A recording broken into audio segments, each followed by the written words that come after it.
Welcome to our channel. Stay tuned to our channel for sports and entertainment news all the time. Please subscribe the channel. I'm good for a facial expression or smile.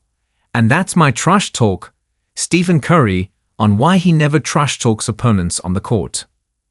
Stephen Curry isn't the most standout name when talking about great trash talkers past and present. In fact, he doesn't come across as one. He does trash talk on his day, although he's not known as a hardcore trash talker. While he's not always the loudest or most aggressive, he does engage in back and forth verbal exchanges with opponents, and a facial expression is usually enough to get the message across. Curry's facial expression. He'd had moments. The shimmy after a deep three. The glance at the opposing bench when a shot drops before the net even ripples. The occasional chirp after a momentum-swinging play. But Curry's never needed to go full trash talk mode. His game does the speaking. The Golden State Warriors point guard just wants to have fun playing basketball. Most of my trash talking is reactive, Chef said. If you say something to me, I'll say something back. But I'm not out here like huff and puff and woofing. I'm good for a facial expression or a smile, and that's my trash talking in terms of when I'm feeling good and enjoying myself. Drafted 7th overall by the Warriors in the 2009 NBA draft, Curry entered a league built on bruising power forwards, lengthy wings, and dominating paint protectors. His 6'2", 185-pound frame didn't fit the mold. He wasn't sculpted for battle like LeBron James, nor did he have the physical arrogance of Kobe Bryant. He had a boyish grin, a slight build, and a jumper that looked more like a secret weapon than a signature style. In those early years, there was no room for noise. He had to earn space, fight for respect, and survive brutal ankle injuries that nearly derailed his trajectory. At one point in 2012, he played just 26 games. The whispers got louder. Too frail, too nice, too small to carry a franchise. But Steph leaned on joy, rhythm, and repetition. Trash talk was a distraction.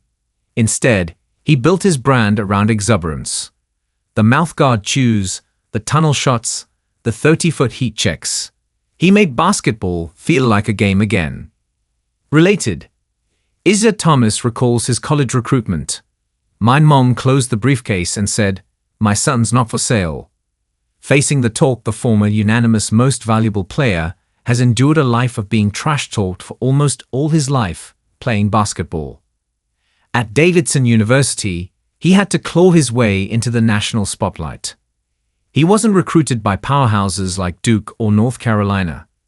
His frame didn't impress scouts, and his name didn't carry weight yet.